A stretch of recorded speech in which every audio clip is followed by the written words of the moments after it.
Hello everyone. It's James again. And today I wanted to talk about something very important. This is coming from a question I was asked in the comment section. Along with a short video I was literally watching as I was reading the subscriber's comment and video request. And I will leave a link in the box below of this video. And basically it's a video of a woman that has Jesus in her heart. Coming to the harsh reality. Her family isn't saved and they don't care to be saved. Nor do they want to talk to her about her faith. And she brings up how Jesus mentioned that he didn't come to bring peace but to sow division amongst families. Meaning, between believer and non-believer. Because Jesus knew those that followed him and accepted him as Lord and what his sacrifice really meant. He knew these people would be hated and mistreated. Now what does this have to do with the comment or video request from a subscriber to this channel? And by the way, thank you for the video request and your comment. I do appreciate you. But what it has to do with this woman right here? In literal tears over the fact there is nothing she can do about what is happening in her own family. And there is nothing she can do to change anything within them. Well, the comment or video request asked to make a video talking about what if you've done everything you know to be right? Meaning you are following the Lord. You are trying your best to live a right life. Now we know that people fall at times. But the goal is to repent and do better. But with that said, you are doing the best you can. And you still can't meet someone that you can spend your life with. Here's the thing. And I believe it's a two-part issue. If you watch this video I have linked of this woman crying her eyes out over the fact that her family is in the state that they are in. And there is nothing she can do about it. Jesus has plucked her out and away from these people. Sure. She might be near them physically. But she is a million miles away. So much so. She likely has very little relationship with them anymore. I bet they almost feel like strangers to her if I were to guess. And she is correct. Jesus did say he came to sow division amongst families. And in that division comes isolation. But then comes the other part of the issue. Satan loves to twist or mimic what God does. But he does it for evil purposes. Not good. He might want to try to isolate you so he can whisper in your ear and suggest all kinds of negative things about you. All with the hopes you will crack and at best run right back into the world of chaos and to get lost in the process. Just so you can be around people. But Jesus uses our isolation for good. To get us to open our Bible and read. To talk with God and have a relationship with Him. Now in His time. He might bring people into our lives but He might not. That is the harsh reality. So much so it can hit you like a ton of bricks, like this woman crying her eyes out over her own family. And what feels like a loss of them to her. Here's something I've been thinking about in relation to all of this. It's the sadness that many of us feel. When we've gone through the journey of self-betterment after being narcissistically abused. We meet someone. We take our time. And all seems like it is going great. Then out of nowhere this person that is new to our lives changes up on us and shows up with a different personality. I will give you an example. And this can be no matter if you are a man or woman. But I will give you this example from the man's perspective. Man meets woman. They begin a friendship. She seems super close to God. She's very mild-spoken every time she is with him. And it's not that he wants her to be mild-spoken. It's just how she appears to be. And maybe part of what you've grown to like about her personality. She speaks kind words and genuine and encouraging words. She just seems like a wonderful person. But then you show up to meet her like normal. But you show up 10 minutes early. You're about ready to knock on her door or ring her doorbell. But you can hear her talking on the phone to someone. Sounds like a friend. And she's loud. Abrasive and cursing her head off like a sailor. I mean the person that is on the phone that you are hearing. and the person you've been hanging out with for the last handful of months. Developing a friendship with the hopes things will develop to something more. Seems like they aren't even the same person. So much so, it makes the man in this situation put on the brakes and not pursue anything further. Now I'm not faulting someone for using bad words, because we are all sinners. But what I'm saying is, the person that you thought they were seems like a totally different person than this person that doesn't know you are standing on the other side of the door and you can hear them laughing and cursing like a sailor. It's like in the man's mind, a deep sadness of, wow.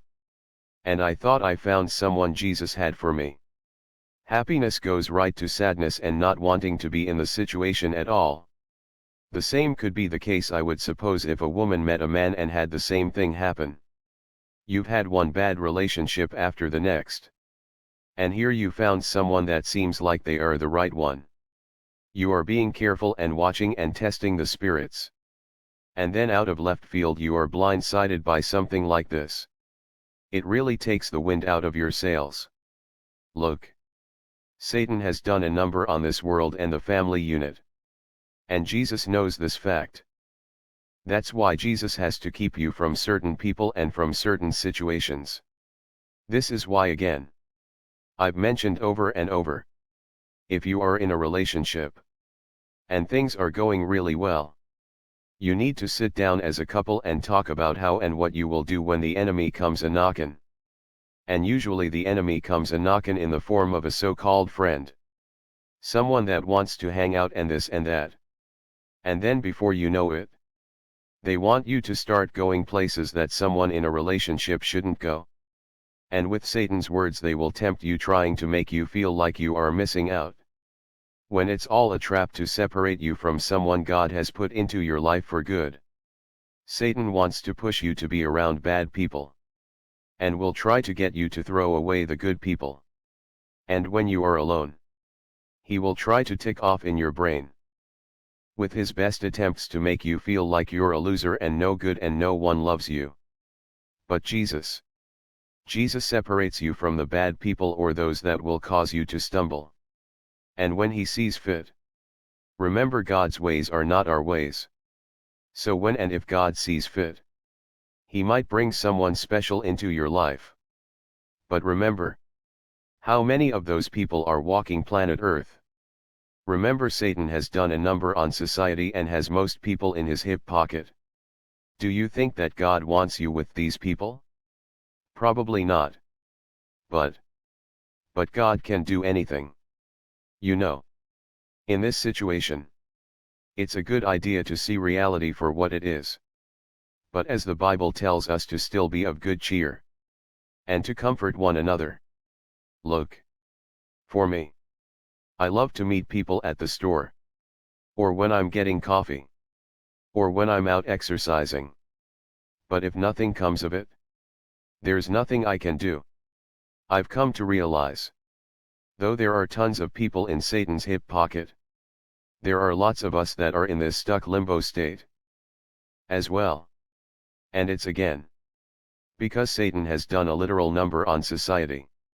All of the steps that were taken decades back were done to ruin the family structure and unit. Because if Christians are able to be fruitful and multiply, evil will shrink. And through this process, they've created generations of people that have been traumatized and some even brainwashed to go with how society is going. To go with the flow and in its negative direction. And we've talked about this before. The world is just a bigger stage, but the same as the narcissistically abusive home you grew up in. The golden children are too scared to go against the grain, so they go along with all the evil that is in the home. Where is you, the scapegoat? You speak the truth. You see the evil of your home and want nothing to do with it. It's all trauma at the end of the day. Both the golden child and scapegoat are and were abused. But the scapegoats and the golden children choose very different life paths. Look. I say this. Just do the best you can where you are with what you have at the moment. And let Jesus Christ guide the way. And he might not have brought someone into your life because he doesn't want to see you get hurt all over again. There are some demon-possessed people out here. Please listen to me carefully. There are some demon-possessed people out here. We've talked about how demons likely use narcissists and other toxic people as meat suits. But we've also talked about, and heck, even the mainstream media has talked about, an increase of narcissism in society. So what does that mean? It means more demon-possessed people. There might be someone down the street that works at a store that you might like. And they might even like you too. But you have no idea what demons are in their life. Now, does this mean you shouldn't talk to people and even see if there is something there? No. It's perfectly fine to get to know people. But always check back with Jesus. Always check back with Jesus. Take your time. Because if there is a demon in them, you might see it at the weirdest time. And though you might be thankful that you've seen it and escaped getting involved further with this person, but there is a sadness too. A sadness for you. A sadness for them. A feeling of sadness for the state of how society is going right now. But God gave us the Bible. And in the Bible He warned us about such things. At the end of the day, the only true love that matters is Jesus Christ's love for us. If someone shows up in your life and loves you for real, great. If they don't, Jesus is standing right there. And hasn't left. All of these people have come and gone, and who's standing right there? That's right. Jesus the Christ. He hasn't moved an inch and hasn't acted like He was going to leave you. Look. No one wants to be alone. Alone human-wise on this earth. And God knows it's not natural. That's why He gave us relationships and marriage and families. But He also gave Satan the ability to test us and all of these gifts that God has given us. And remember what happened in the Garden of Eden. God gave His gifts to Adam and Eve. And Satan went to Eve and said he could do better and give them more. And Eve fell for it hook, line and sinker. And Adam didn't want to be alone, so he went right along with Eve.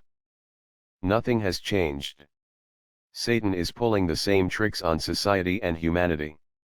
And you have to be okay with the fact that Jesus is all you really need. Will it be a blessing if He sends you a wonderful life partner? Yes, it would be. But you have to ask yourself, with how the world is, how many suitable partners are actually out there in this demon-possessed world? Well, that's all I have for today.